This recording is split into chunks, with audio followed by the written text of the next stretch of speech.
تبت يدا أبي لهب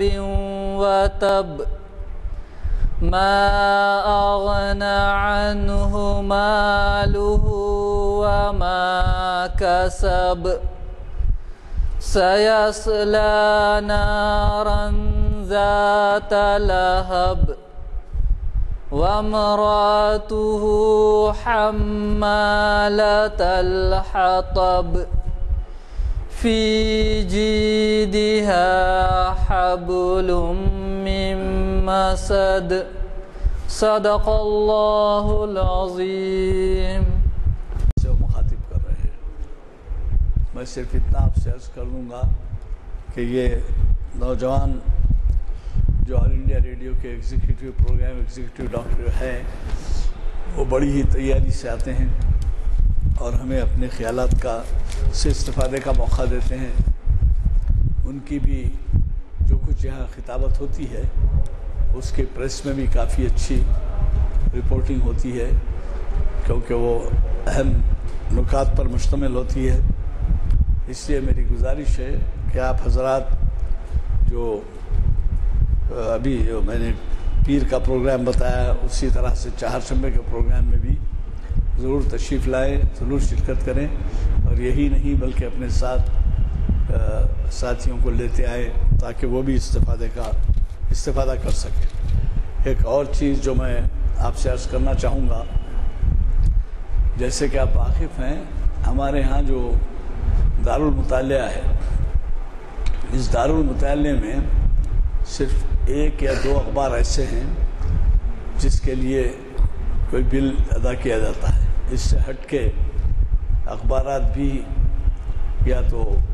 کمپلیمنٹری آتے ہیں تحفتاً، یا پھر کوئی نہ کوئی مسلی برداشت کر لیتا ہے اس کا خرچ۔ اس سے ہٹ کے جتنے میگزین آتے ہیں آپ دیکھیں گے کہ ہندوستان کے کونے کونے سے نکلے ہوئے مختلف ناموں سے شائع ہونے والے اہم مضامین اور اہم میگزینز وہ جو ہیں ہمارے مطالعے کے لیے دستیاب رہتے ہیں۔ بدقسمتی سے آج کل پڑھائی کی طرف لوگوں کا رجحان نہیں ہے۔ اس کی وجہ یہ ہے کہ یا تو مصروفیت کی وجہ سے یا پھر ٹی وی، یہ عدم مصروفیت بھی ایک وجہ ہے، کیونکہ بہت زیادہ لوگوں کو مصروف دیکھا گیا ہے، اور اسی طرح سے ٹی وی کے سامنے بیٹھ کے تو گھنٹوں گزار دیں گے، لیکن یہ ہے کہ مطالعے کے لیے طبیعت نہیں راغب ہوتی۔ تو اس لیے ہم نے یہ کیا ہے کہ جو میگزینز وہاں پر جو مطالعہ کرنے کے بعد رہ جاتے ہیں اور مہینے 2 مہینے 3 مہینے پرانے ہو جاتے ہیں، ان کو یہاں لا کر رکھ دیتے ہیں، اور یہ میگزینز جو ہیں آپ کو بلا معاوضہ اجرا کیے جاتے ہیں۔ صرف کام یہ ہوتا ہے آپ کا کہ رجسٹر میں انٹری کر دیں اور تاریخ آج کی لکھ دیں، اور کس تاریخ پہ آپ واپس کرنے والے ہیں وہ لکھ دیں۔ تو اس کا نتیجہ یہ ہوتا ہے کہ آپ خود جب پڑھ کے واپس کریں گے تو دوسروں کے مطالعے میں رہیں گے۔ اور آپ یہ بھی اچھی طریقے سے جان لیں کہ آپ جب کسی ایک میگزین لے جاتے ہیں کوئی ایک، تو وہ میگزین صرف آپ ہی نہیں دیکھتے بلکہ آپ کے گھر والے بھی دیکھتے ہیں، اور اڑوس پڑوس بھی دیکھتے ہیں، اور آپ کے وزٹرز جو لوگ ملاقات کے لیے آتے ہیں وہ بھی دیکھتے ہیں۔ تو یہ بھی ایک اچھی بات ہوتی ہے کہ وہ آپ کے گھر کی زینت بنے، اور پھر کچھ دنوں کے بعد آپ واپس کر کے دوسرے میگزین لے جا سکتے ہیں۔ اس سے 2-3 فائدے یہ ہوتے ہیں کہ یہ میگزین جو ردی کے بھاؤ میں چلے جاتے ہیں یہاں سے، وہ لوگ استفادہ نہیں کرتے، وہ استفادہ اس سے ہو سکتا ہے۔ اور دوسری پھر بات یہ ہے کہ کئی ہم میں سے ایسے لوگ ہیں جو شاید اس کے اہل نہیں ہوتے کہ ان میگزینز کے لیے کنٹریبیوشن دیں یا قیمت خرید ادا کر کے اجرا کرائیں۔ تو جب آپ کو اچھے میگزینز مل رہے ہیں، اور آپ یہ بھی دیکھیے کہ آپ کے ایسے میگزینز گھر لے جانے سے بچے بھی کچھ نہ کچھ کوشش کرتے ہیں کہیں نہ کہیں پڑھنے کی، اور اگر اس میں اہم مضمون ہوتا ہے تو آپ خود بٹھا کے بھی بچوں کو سنا سکتے ہیں، اہل خانہ کو سنا سکتے ہیں کہ بھئی دیکھو اس میں اچھی باتیں دین کے تعلق سے آئی ہیں۔ صرف اس میں نیت کا سوال ہے، اور اس میں کوشش اس بات کی ہونی چاہیے کہ اس میں پابندی ہو، یہ نہیں کہ ایک آدھ میگزین لے گئے اور پڑھ لیے اور پھر سے، ویسے نہیں، بلکہ عادت ڈالیے۔ آپ سن کے تعجب کریں گے کہ ہمارے اسکول کے زمانے میں، شاید 5ویں 6ٹھی جماعت میں تھا میں، تو ہمارے کلاس ٹیچر صاحب کتب خانے سے 30-35 بچوں کی جو تعداد ہوتی تھی اتنی کتابیں لاتے تھے، لا کے ایک ایک کے نام سے وہ کتاب اجرا کر دیتے تھے، اور شرط یہ لگاتے تھے کہ 1 ہفتے بعد وہ واپس لا کے دینا، اور وہ یہ جاننا چاہتے تھے کہ ان کتابوں کے تعلق سے وہ کوئی سوال کریں تو جو لے کے گیا ہے وہ جواب دے، تاکہ اس کا مطلب یہ ہوتا تھا کہ وہ لے جا کے رکھے نہیں اور لا کے واپس نہیں کریں، بلکہ پڑھیں، اس سے استفادہ کریں۔ اب اس میں اردو شعراء اور ادبا جو تھے ان کی مشہور تصانیف بھی ہم لے جایا کرتے تھے، اور ظاہر ہے اس سے جو استفادہ ہو سکتا تھا، آپ کو اندازہ ہے کہ اس سے استفادہ ایسے ادیب اور شاعر سے آپ کا تعارف ہو جاتا تھا جن کے بارے میں آپ خالی سنتے رہتے تھے مگر ان کو پڑھتے نہیں تھے۔ کسی محفل میں بیٹھے کوئی شعر پڑھ دیا، کسی کو کی تقریر میں سن لیے کہ کوئی شعر کا حوالہ ہے، اور کسی جگہ بیٹھے کوئی حوالہ ادب سے، مضامین سے ہے، تو ظاہر ہے کہ اس کا فائدہ یہ ہوتا تھا کہ اس سے آپ پڑھ کے استفادہ کر سکتے تھے۔ تو میری خاص طور پہ گزارش ہے کہ یہ لیتے جائیے اور اس کی اہمیت کو جانیے، پڑھنے اور مطالعے کا شوق بڑھائیے، اور خود بچوں کو بھی جو ہے اس کی طرف، پڑھنے کی طرف آپ راغب کریں۔ میں سمجھتا ہوں کہ مولانا شاید راستے میں ہیں، آج صبح بھی میں ان کو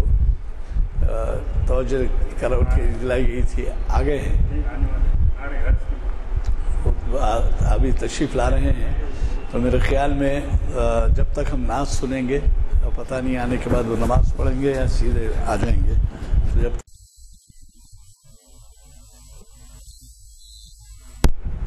الحمد للہ رب العالمین والعاقبۃ للمتقین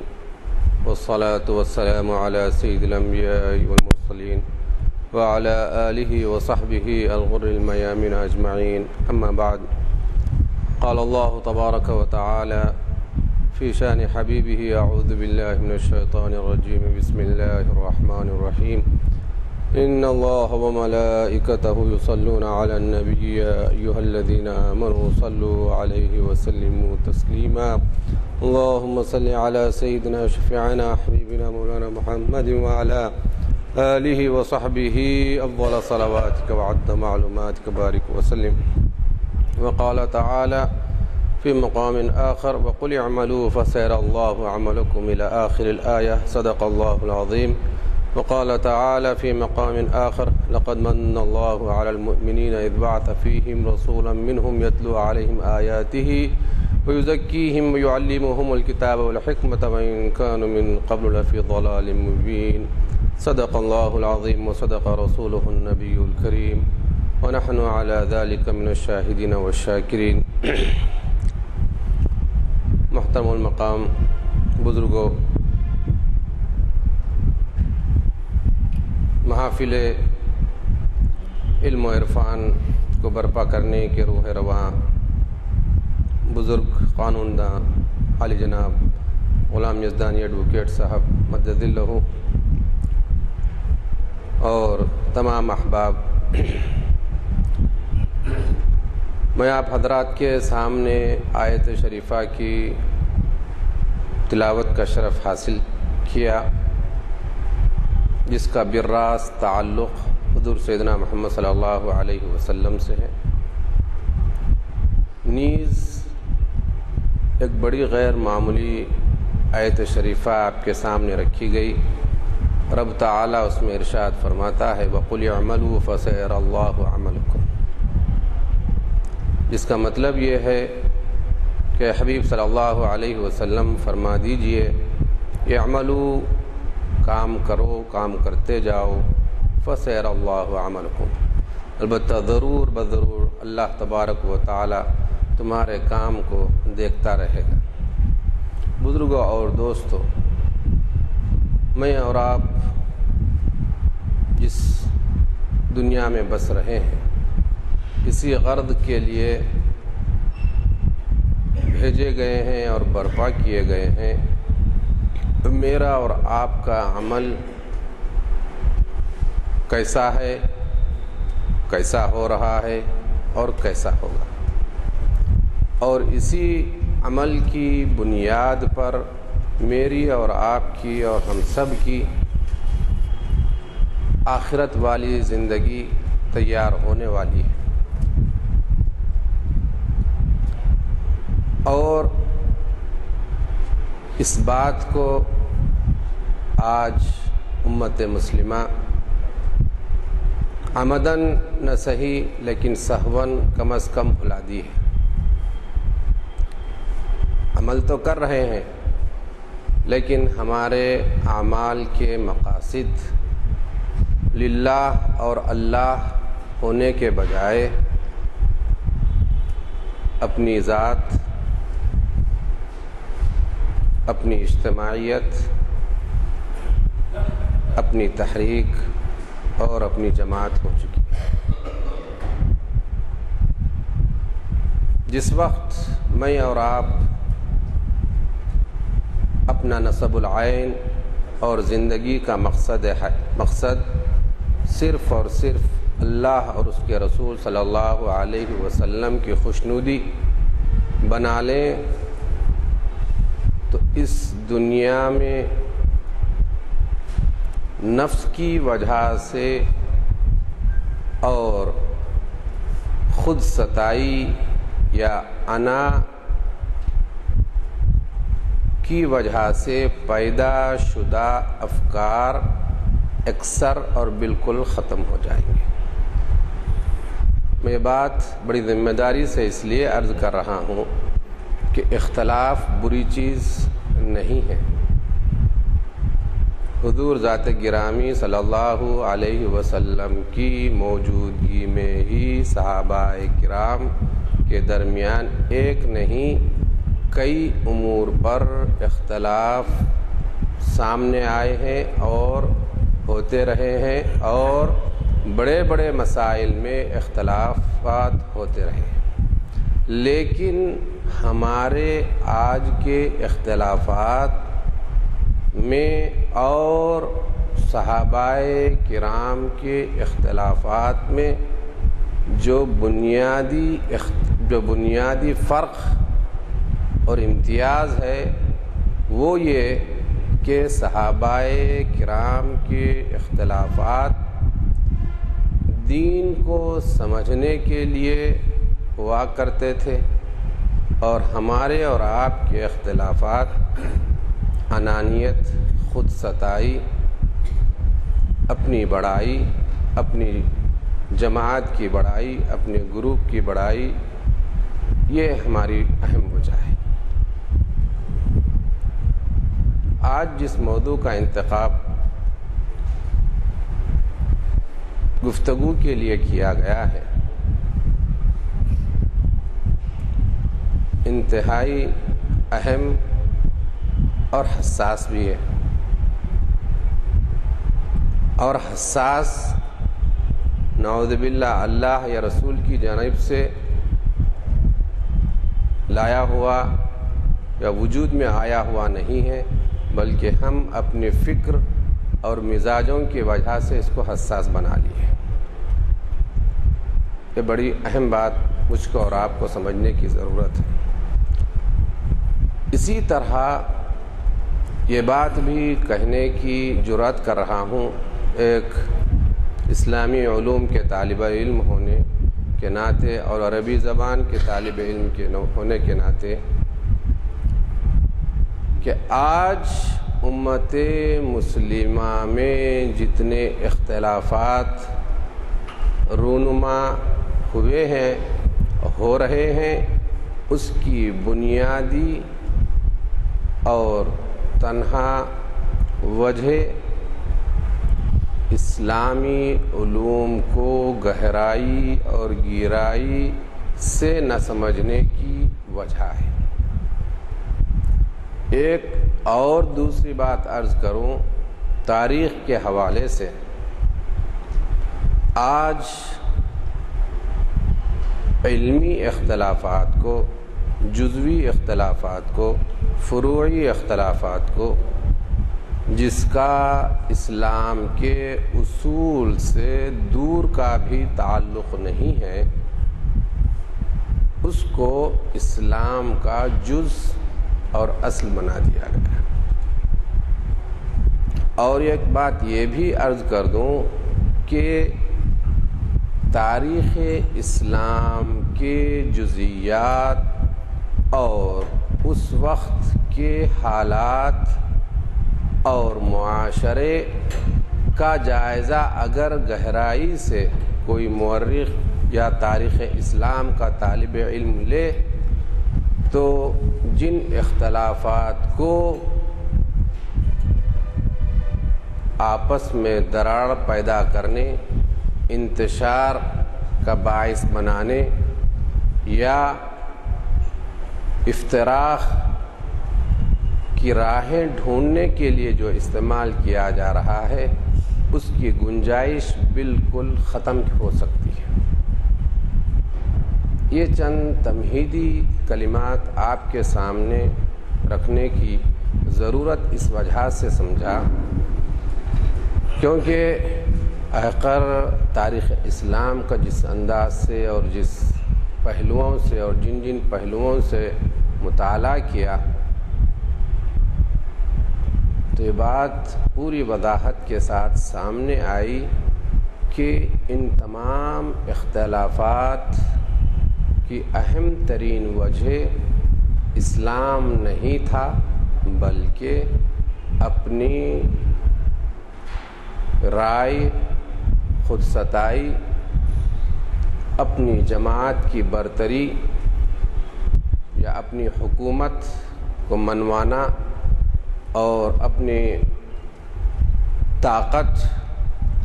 اور اپنے بالادستی کو ثابت کرنا، ایسے چند عناصر رہے جس کی وجہ سے اسلام میں یہ سب کچھ اختلافات، سب کچھ انتشار رونما ہوا، جس کو نہ صرف آپ اور ہم بلکہ اللہ بچائے کہ ہماری آئندہ نسلوں کو اس طرح کی کیفیات سے دوچار نہ فرمائے۔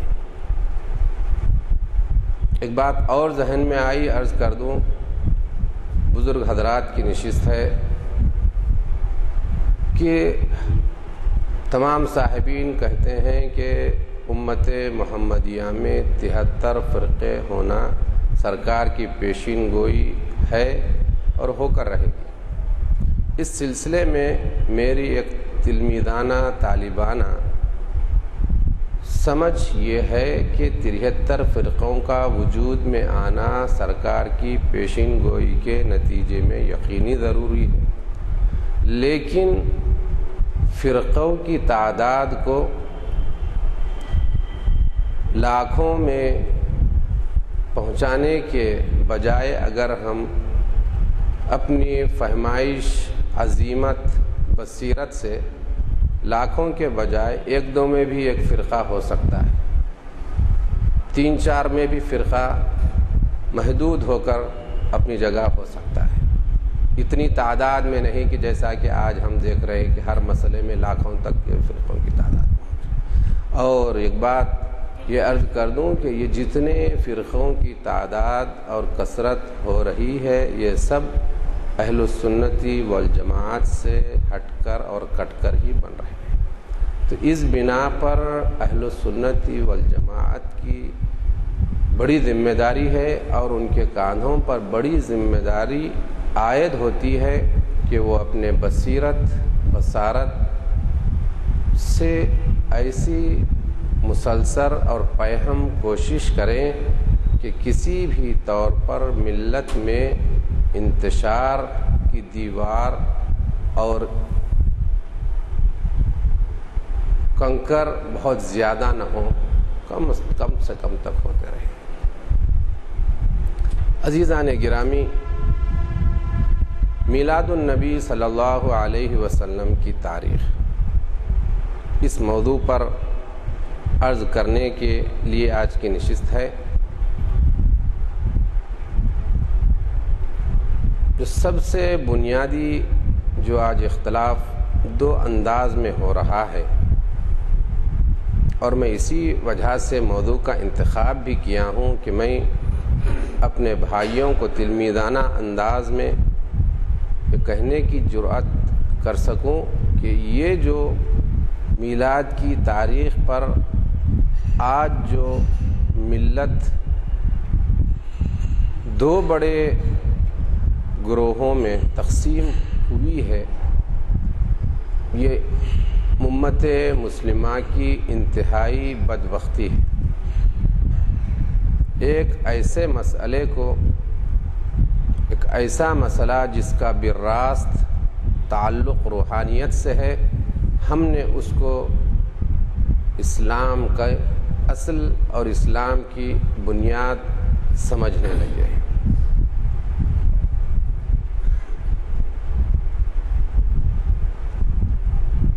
حضور سیدنا محمد صلی اللہ علیہ وسلم،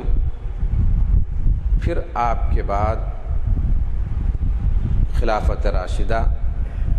پھر خلافت راشدہ کے بعد عصر بنو امیہ، پھر عصر بنی امیہ کے بعد دور خلافت عباسیہ، دور خلافت عباسیہ کے بعد بنی بویہ، بنی بویہ کے بعد فاطمیین، فاطمیین کے بعد ممالک بحریہ، ممالک بحریہ کے بعد ممالک جراکسہ، ممالک جراکسہ کے بعد عہد عثمانی، عہد عثمانی کے بعد فرانسیسی حکومت، درمیان میں کچھ عرصے کے لیے پھر خلافت محمد علی، پھر اس کے بعد موجودہ دور، اتنے ادوار میں ملت اسلامیہ اس موضوع پر کیا رویہ اختیار کی، کیا وجوہات ہوئے، کیا اسباب و علل ہوئے، کیا نتائج سامنے آئے، میں آپ کے سامنے سرسری طور پر ہی عرض کر سکتا ہوں، کیونکہ وقت ہمارے ہاں بہت تنگ ہوتا ہے، اور بعد میرے نوجوان دوست بھی ہیں، کیونکہ یہ وقت کی ضرورت ہے۔ میں اپنے نوجوان دوستوں اور جن کے پاس فراغت ہو یا نہ ہو، کچھ وقت اسلام کی تاریخ کے مطالعہ کے لیے، خاص طور پر گہرائی کے ساتھ اسلام کی تاریخ کے مطالعے کے لیے نکالیں، تاکہ ان کے سامنے یہ بات آئے کہ کس طرح سے امت مسلمہ میں اختلافات وجود میں آئے، اور جب ان کے سامنے یہ بات گہرائی کے ساتھ سامنے آ جائے گی تو وہ یقینی طور پر، میں اپنے مطالعے کے بعد یہ آپ کے سامنے پوری وثوق کے ساتھ، پوری یقین کے ساتھ یہ عرض کر سکتا ہوں اور کر رہا ہوں کہ جتنے بھی اختلافات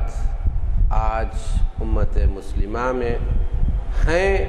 وہ صرف اور صرف آپ کو سطحی معلوم ہوں گے۔ گو کہ میں جو بات عرض کرنے جا رہا ہوں اس کا بالراست اس موضوع سے تعلق نہیں ہے، لیکن آپ حضرات کے سامنے جو جس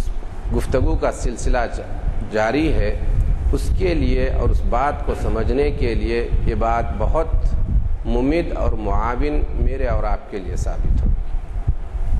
آپ جانتے ہیں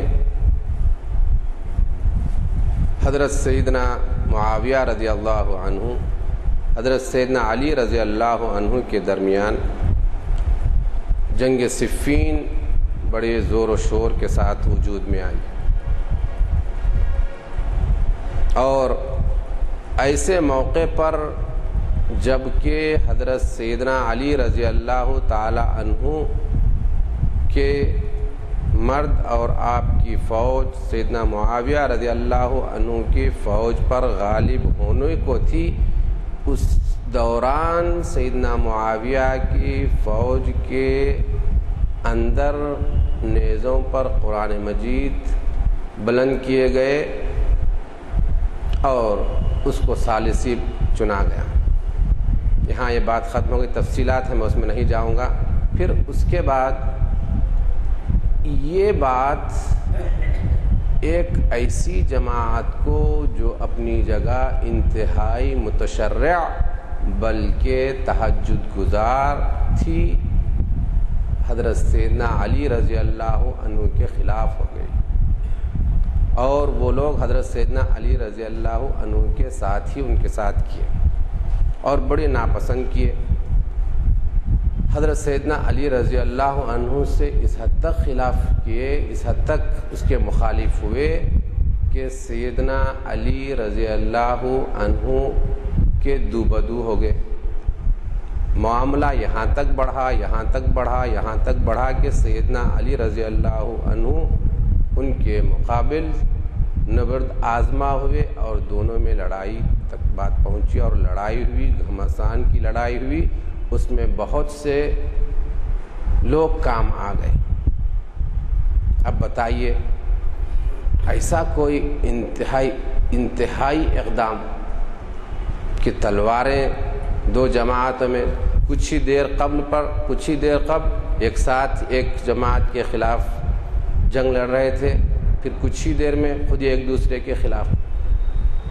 میں باتیں آپ کے سامنے اس لیے بنیادی طور پر عرض کر رہا ہوں کہ کبھی ہم اس زاویے سے تاریخ اسلام کا اور اس گہرائی سے اور اسلام کے مفاد میں اور ملت اسلامیہ کے مفاد کو پیش نظر رکھ کر ہم تاریخ اسلام کا مطالعہ نہیں کرتے۔ اگر ہر مسلمان امت مسلمہ کے مفاد کو سامنے رکھ کر تاریخ اسلام کا مطالعہ کرے تو میرے بھائیوں، میرے نوجوان بزرگوں اور دوستوں، ہمارے درمیان جو اختلافات کے جو ماحولیات پیدا ہو رہے ہیں وہ بالکل آپ کو ہیچ نظر آئیں گے، اور اس کی آپ کے درمیان اور آپ اس کو کوئی بنیاد ہی نہیں پائیں گے۔ بتائیے، ایک دوسرے کے خلاف، ابھی سیدنا علی رضی اللہ عنہ کے ساتھ تھے، ابھی انہی کے خلاف ہو گئے۔ انہی حضرات کو خوارج کا نام دیا جاتا ہے۔ اس سے پہلے بھی میں عرض کر چکا ہوں، اب جو بات میں عرض کرنا چاہتا ہوں شاید میں اس سے پہلے کی بھی نشست میں کر چکا ہوں، ایسا مجھے یاد پڑا، لیکن یہاں بھی یہ بات اس لیے بار بار دہرا رہا ہوں کیونکہ یہ جو بات میں آپ کے سامنے عرض کر رہا ہوں، میں آج تک کسی بھی علامت الدہر یا کوئی ریسرچ اسکالر کے قلم سے نہ دیکھنے میں آئی اور نہ کم از کم ہندوستان میں کسی کے زبان سے سننے میں آئی۔ جب دونوں میں جنگ ہوئی اور تمام ہو گیا، سیدنا علی رضی اللہ عنہ کے پاس جماعت آئی اور دریافت کی، آپ ان لوگوں کے بارے میں کیا فرماتے ہیں جن کے مقابل ابھی آپ نے جنگ تمام کی؟ خود سیدنا علی رضی اللہ عنہ ان کے دفنائے، ان کی نماز جنازہ ادا ہوئی، سب کچھ ہوا۔ بڑا تاریخی اور غیر معمولی جملہ حضرت سیدنا علی رضی اللہ عنہ کا ہے، جو مجھ کو اور جو میرے اور آپ کی چشم کشائی کے لیے بہت بڑا مددگار ہے۔ اتنا مددگار ہے کہ آپ تمام اختلافات کو اس ایک جملے کے تناظر میں اور اس کو سامنے رکھ کر سمجھ سکتے ہیں اور دیکھ سکتے ہیں۔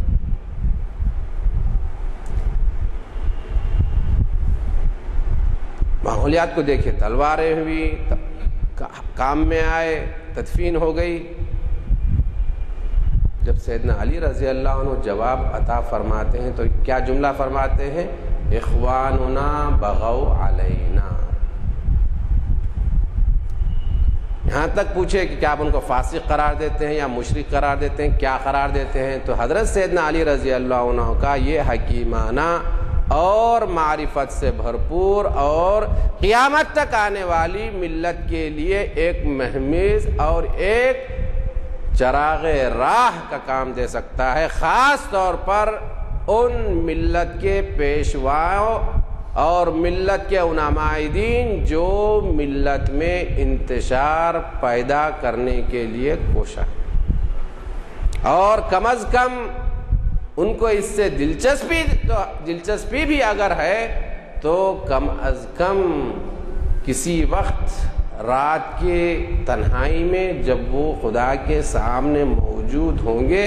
تو وہ اپنے آپ کو اور اپنے ضمیر کے سامنے جواب دے محسوس کریں گے۔ اخواننا بغوا علینا سیدنا علی رضی اللہ تعالی عنہ کا تاریخی جملہ ہے، جس کا معنی یہ ہے کہ یہ ہمارے ہی بھائی ہیں جنہوں نے ہمارے خلاف زیادتی کی، بغاوت کی۔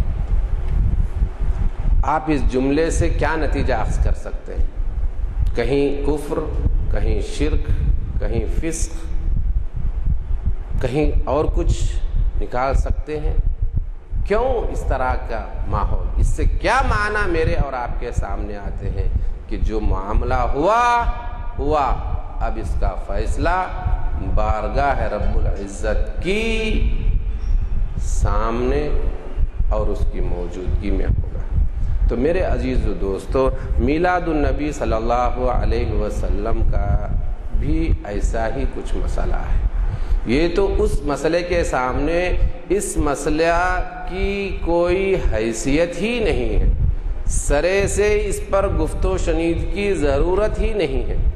لیکن پھر بھی ہمارے انتہائی پرامن اور اعتدال پسند معاشرے میں ایسی گرم ہوائیں چل پڑی ہیں اور چل رہی ہیں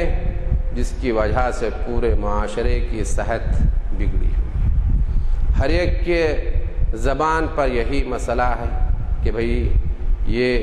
ہونا چاہیے یا نہ ہونا چاہیے۔ نہ ہونے والے اپنے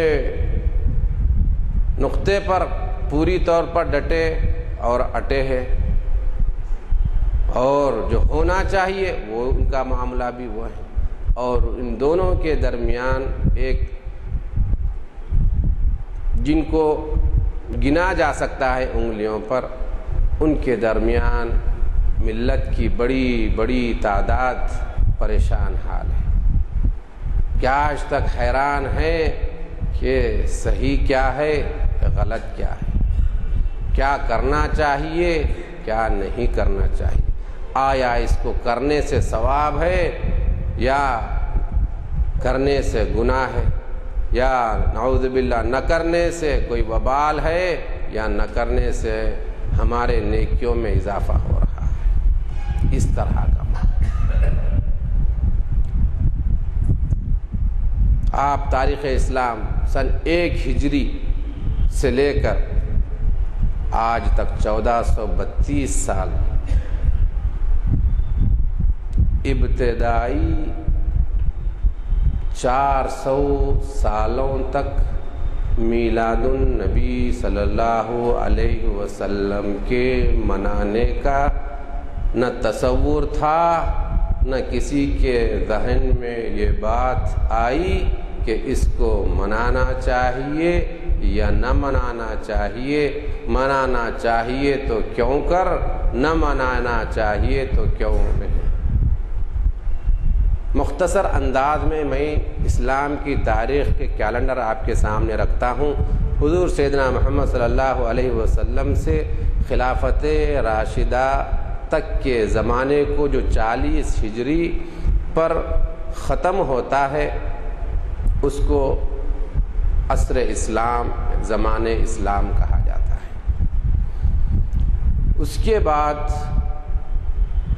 دور بنی امیہ وجود میں آتا ہے۔ حضرت سیدنا امیر معاویہ رضی اللہ عنہ نے جس کی بنیاد رکھی،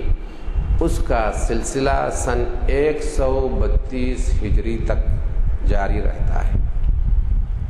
پھر اس کے بعد دور عصر عباسی یا زمانے خلافت عباسیہ کا آغاز ہوتا ہے۔ سن 133 پر شروع ہو کر سن 656 تک 56 ہجری تک یہ سلسلہ جاری رہتا ہے۔ اگر آپ صرف سیدنا عثمان غنی رضی اللہ تعالی عنہ کے سلسلے اور آپ کی حیات سے ہی اگر آپ مطالعہ کریں اور اس کا تجزیہ فرمائیں تو امت مسلمہ میں اختلافات کی بنیاد نہ صرف پڑ چکی تھی بلکہ اتنے گہرے اختلافات ہوئے، بلکہ سیدنا عثمان رضی اللہ عنہ سے جن اختلافات کا آغاز، خون ریز اختلافات کا آغاز ہوا تھا، اس کا سلسلہ خلافت عباسیہ کے اختتام تک مکمل طور پر جاری رہا۔ حضور سیدنا محمد صلی اللہ علیہ وسلم کبھی یہ میلاد کے سلسلے میں منانے اور اس کے بارے میں کسی قسم کی ہدایت کرنے یا نہ کرنے کے بارے میں بالکل کتابیں خاموش ہیں۔ باتیں اس میں فقہی مسائل بھی پیدا ہوتے ہیں، علمی مسائل بھی پیدا ہوتے ہیں، لیکن ان تمام باتوں کے ہٹ کر میں آپ کے سامنے صرف کچھ تواریخ کی روشنی میں آج کے ماحول میں یہ ذکر کرنا چاہتا ہوں، کیوں نہیں ہوا، کیوں ہوا۔ وہ اس بات کو بھی میں ذکر نہیں کرنا چاہتا کیونکہ اس کے بھی اپنے اسباب و علل ہیں، کیونکہ یہاں مجھ کو اور آپ کو اس سے کوئی بہت زیادہ فائدہ نہیں ہوگا۔ خلافت عباسیہ کا جو آغاز ہوا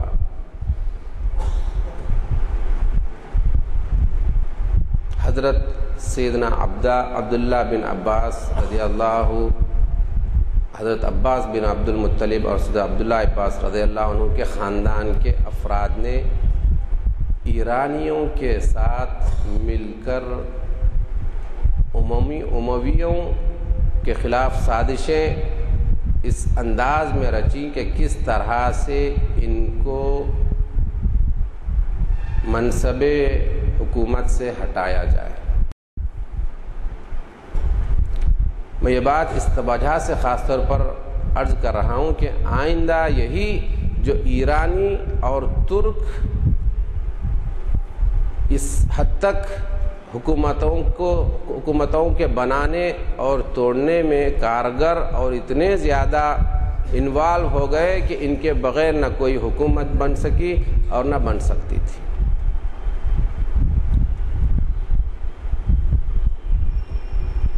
تو عباسیوں نے ایرانیوں کی مدد لے کر بنو امیہ کو تخت سے ہٹایا۔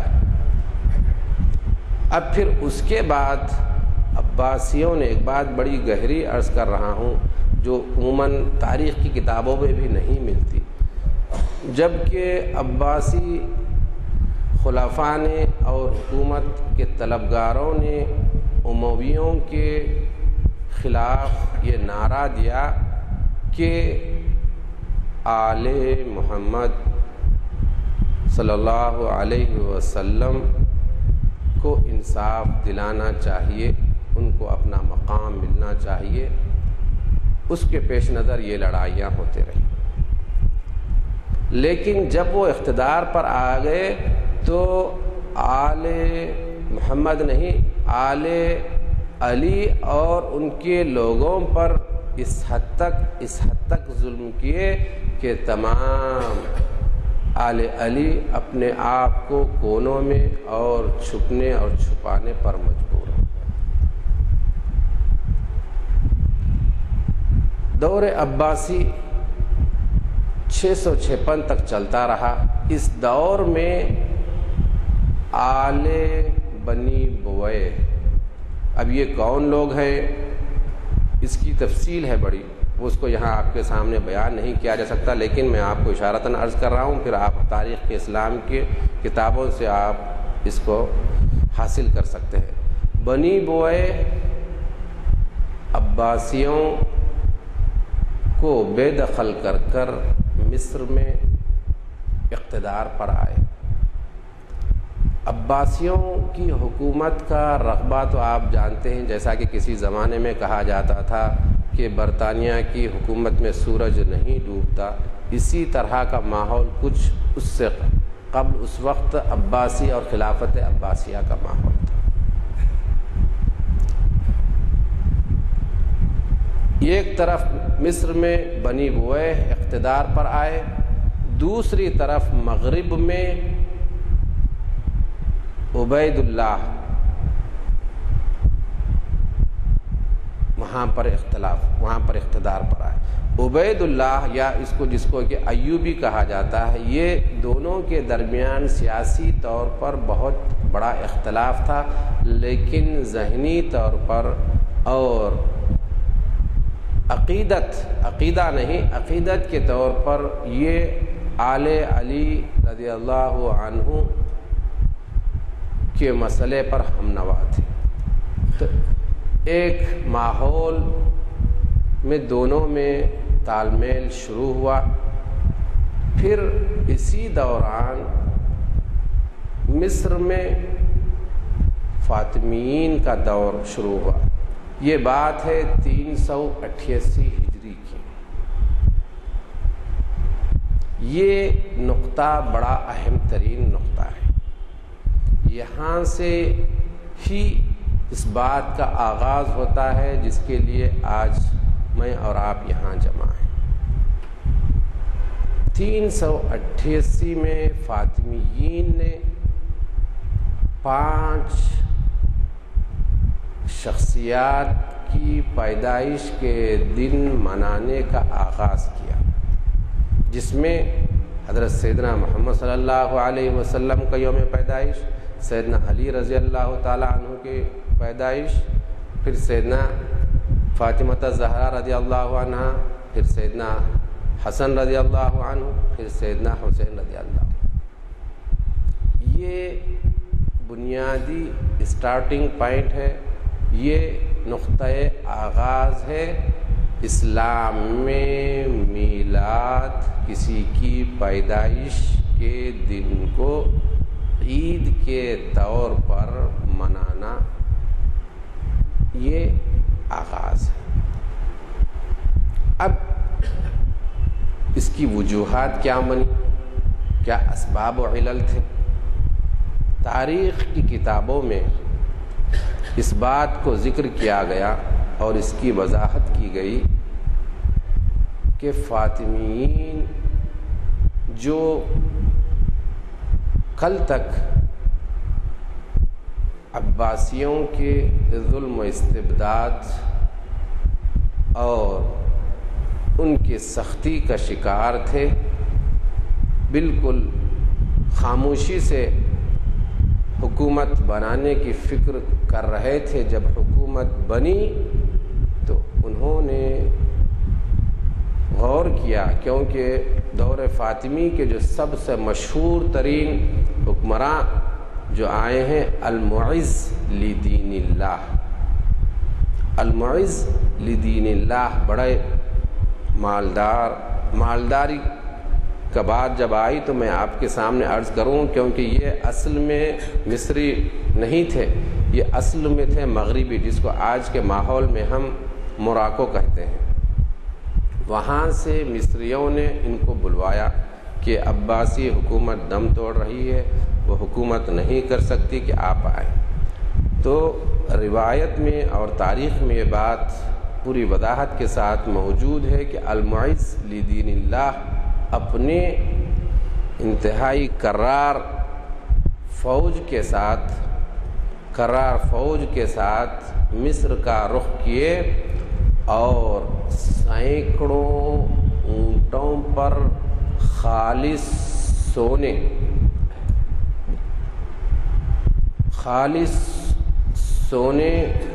کے سکے،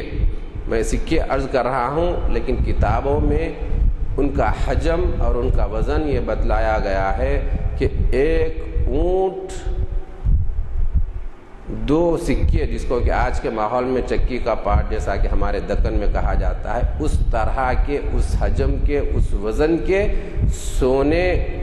کہ سکے ان پر لاد کر لایا گیا، اور ان اونٹوں کی تعداد جن پر سونے کو لادا گیا سینکڑوں میں تھی۔ تو مغرب سے مصر کو لایا گیا۔ ابھی تک فاطمیین گو کہ مصری لوگ اہل بیت اطہار رضی اللہ رضوان اللہ علیہم سے بہت متاثر اور بہت قریب تھے، قلبی طور پر، ذہنی طور پر، لیکن رسمی طور پر فاطمیوں سے بہت دور تھے، کیونکہ فاطمیین ان کے لیے اتنے جانے پہچانے نہیں تھے۔ تو انہوں نے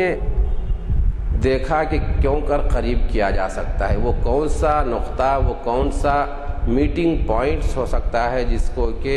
تمام مصریوں کو ہم سے قریب کیا جا سکے۔ تو انہوں نے یہ محسوس کیا کہ یہ ایک ایسا نقطہ ہے کہ سرکار اور اہل بیت اطہار جن کے نام پر ان کو یکجا کیا جا سکتا ہے۔ تو سب سے پہلے انہوں نے آغاز کیا میلاد کے انعقاد کا۔ جب آپ اتنی وافر اور اتنی غیر معمولی مقدار میں وہ مال و اسباب کے ساتھ مصر میں آئے تو آپ جانتے ہیں کہ مصر میں فراوانی، مصر میں عیش و عشرت کا ایک دورہ شروع ہو گیا کہ سرکار کے نسبت سے جو میلاد کا یوم منانے کا آغاز ہوا، بتلایا جاتا ہے اور کہا جاتا ہے کہ اس زمانے میں جو سرادق کے معنی میں آپ یوں سمجھے کہ یا تو محل کا نام دیجئے یا بہت بڑی غیر معمولی عمارت ہے۔ بعد کے حکمرانوں، خاص طور پر ایوبیوں نے اس کو ہٹانے پر مورخین لکھتے ہیں کہ اگر وہ نہ ہٹایا جاتا تو وہ دنیا کے عجوبوں میں سے عجوبہ ہوتے، اور آج تک ایسی چیز وجود میں نہیں آئی۔ عقیدت اپنی جگہ بالکل درست ہے، لیکن نقطۂ آغاز یہ تھا کہ مصری عوام کو اپنے سے قریب کیا جائے، اور اس کو سب سے بہترین نقطہ، میٹنگ پوائنٹ میلاد کی مناسبت کو سمجھا گیا۔ یہاں سے آغاز ہوا، اور اتنے بڑے پیمانے پر آغاز ہوا کہ یکم ربیع الاول سے لے کر 12 ربیع الاول تک پورے مصر، قاہرہ اور مصر کے دیگر شہروں میں جشن کا ماحول ہوا کرتا تھا۔ تکیہ، جس کو کہ ہمارے یہاں مقبرہ کہا جاتا ہے، خانقاہوں کا لفظ بھی عربی زبان میں استعمال ہوا ہے، علماء کے مکانات کا بھی تذکرہ ہوا ہے۔ ان تمام لوگوں کے مکانات اور جائے نشین ایسے آباد ہوا کرتے کہ فقر و فاقہ کا دور دور تک بھی تصور نہیں ہوا کرتا۔ تو یہ نقطۂ آغاز تھا میلاد النبی صلی اللہ علیہ وسلم کے منانے کا۔ یہ سلسلہ المعز لدین اللہ کی موجودگی تک پورے اہل بیت اطہار کے ساتھ پوری طور پر جاری رہا۔ ابھی بڑی تفصیلات ہے، صفحات در صفحات یہ ان کے منانے پر لکھے گئے ہیں، کیسے کیسے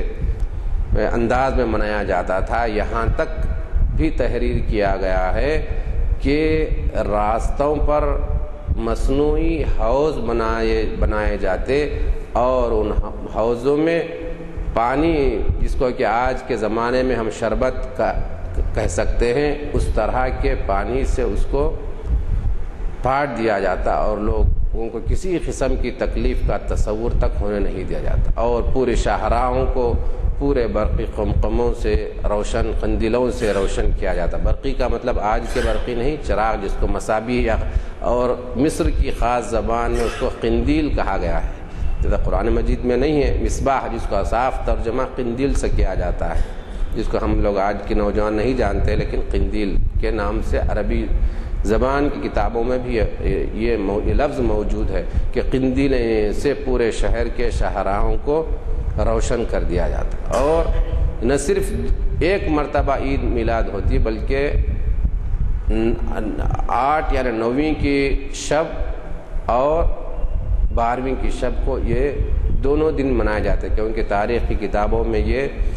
حضور صلی اللہ علیہ وسلم کی پیدائش 2 دن میں اختلاف بتلایا گیا ہے، لیکن جمہور علماء کا اس بات پر اتفاق ہے کہ آپ کی تشریف آوری 12 ربیع الاول ہی کو ہوئی ہے۔ تو یہ سلسلہ جاری رہا۔ پھر ان کے بعد فاطمیوں کے بعد ایوبی مصر پر سریر آرا تخت ہوئے۔ خاص طور پر ایوبیوں میں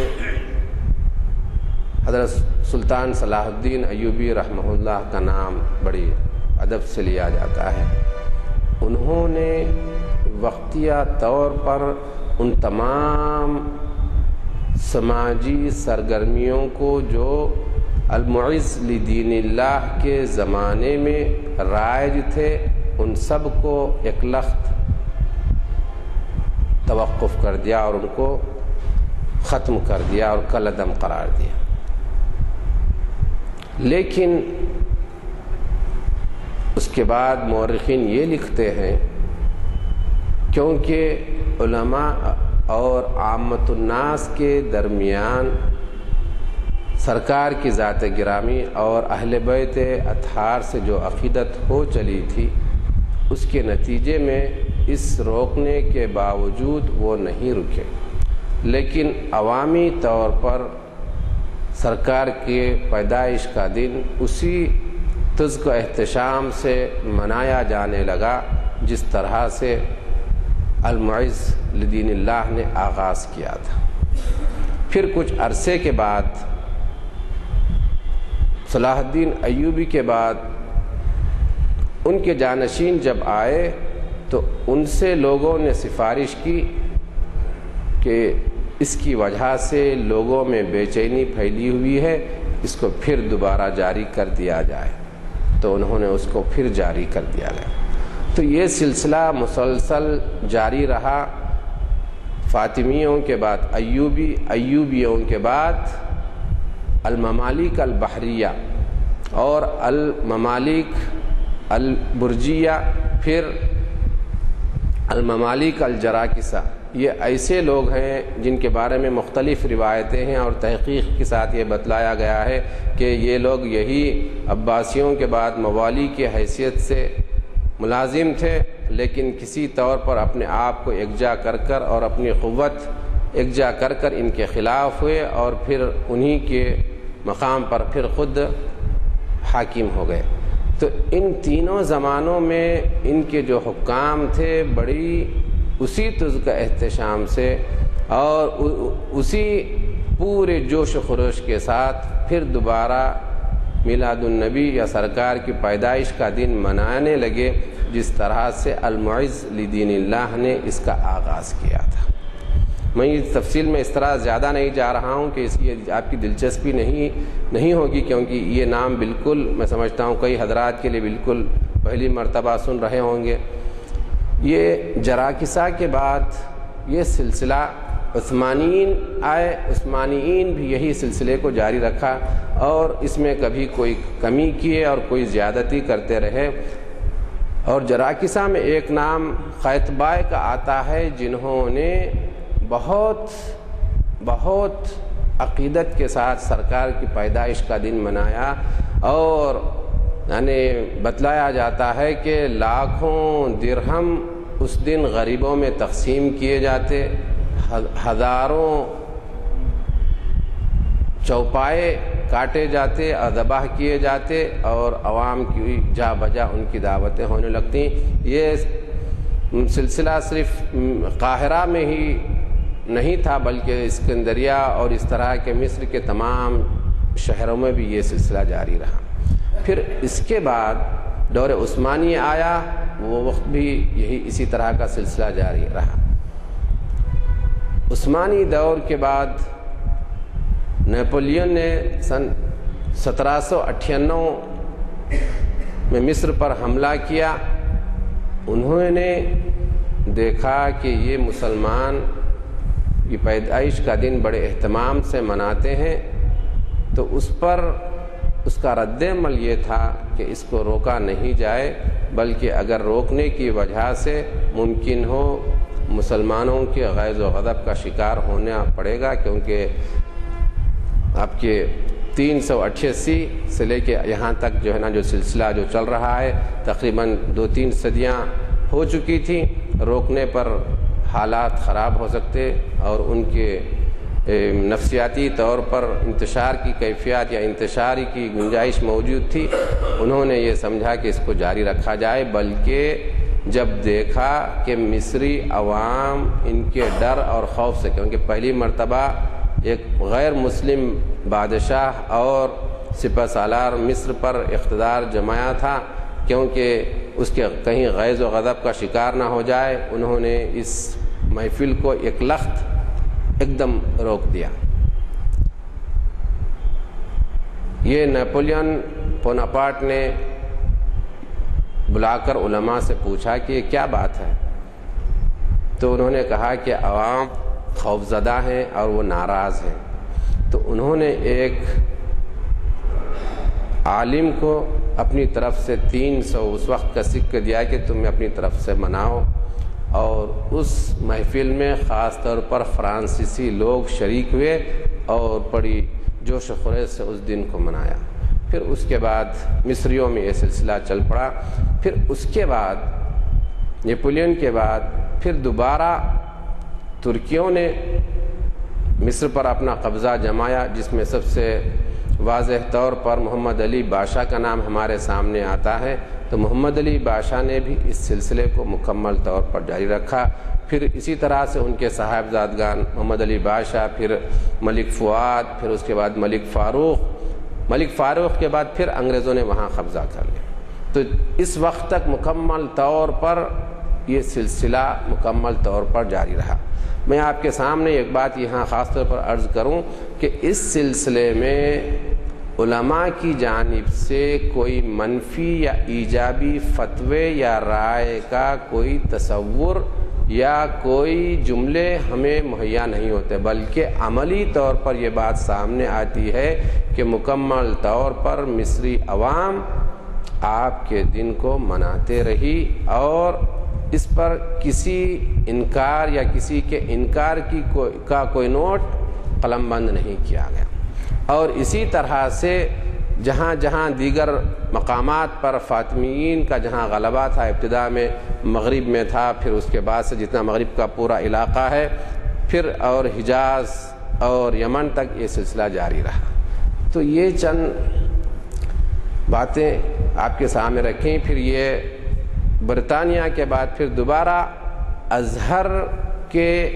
علماء بھی اس یوم کو ایک دن منائے، اور آج تک بھی ازہر کی جانب سے اجتماعی طور پر اس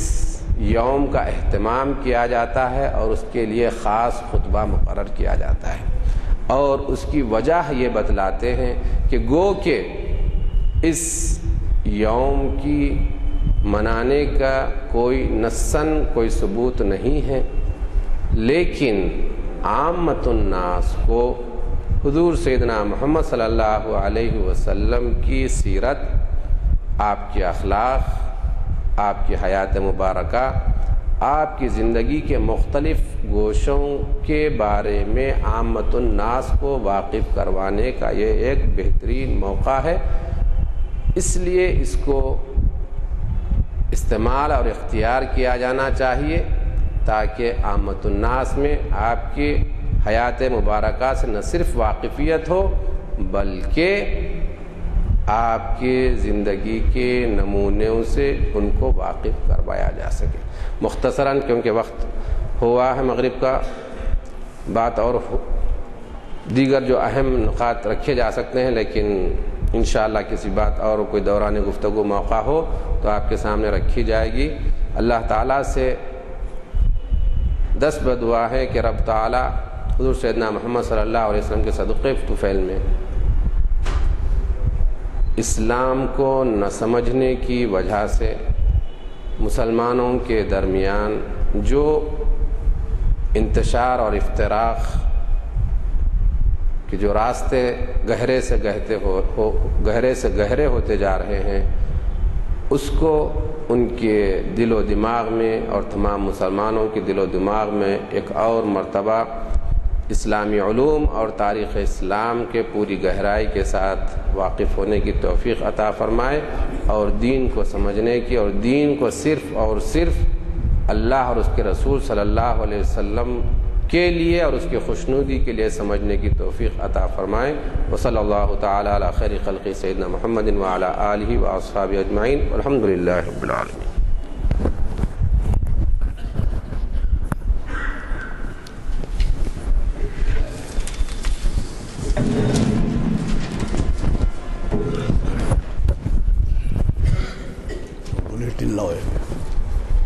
السلام علیکم حضرات، جیسے کہ ہمارے پروگرام میں بتایا گیا ہے ہفتہ واری، آج آپ نے تاریخ اسلام کی ایک ایسی نشست میں شرکت کی جس میں دور حاضر کے ایک اہم مسئلے یعنی میلاد کی تاریخ سے متعلق استفادے کا موقع ملا۔ آپ تو واقف ہیں کہ ہر مسئلے پر ہر کوئی یہ سمجھتا ہے کہ کچھ نہ کچھ علماء میں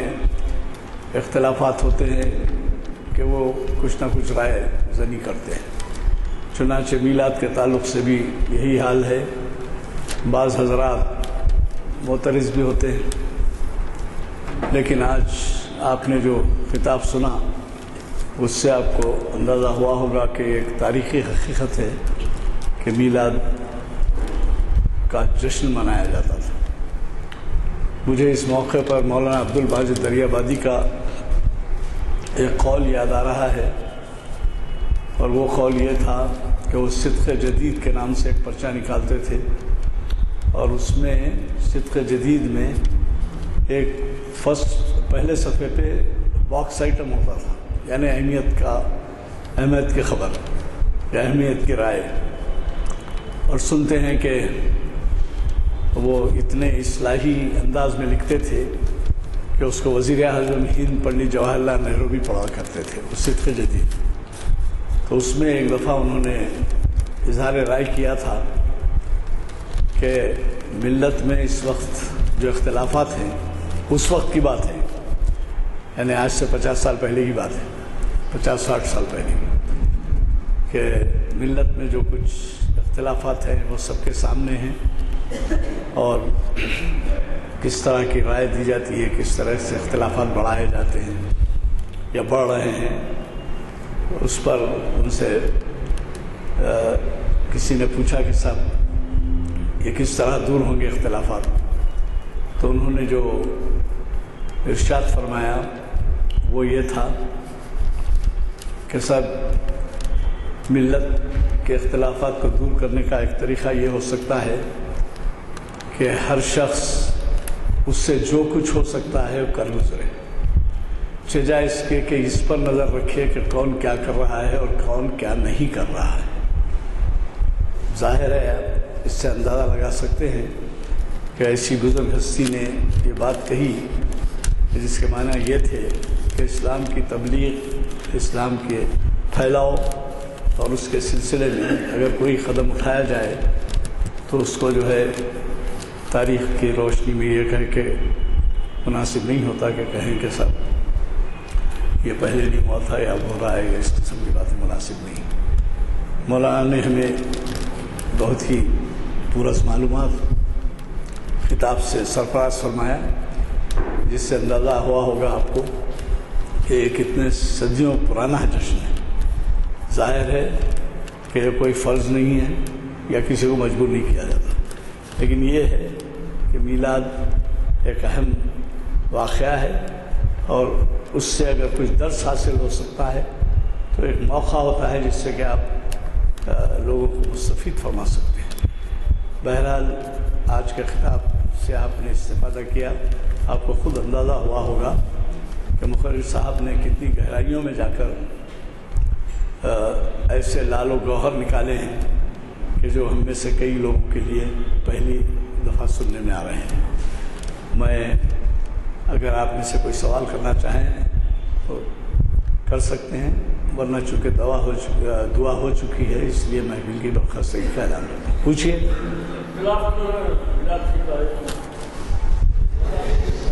جی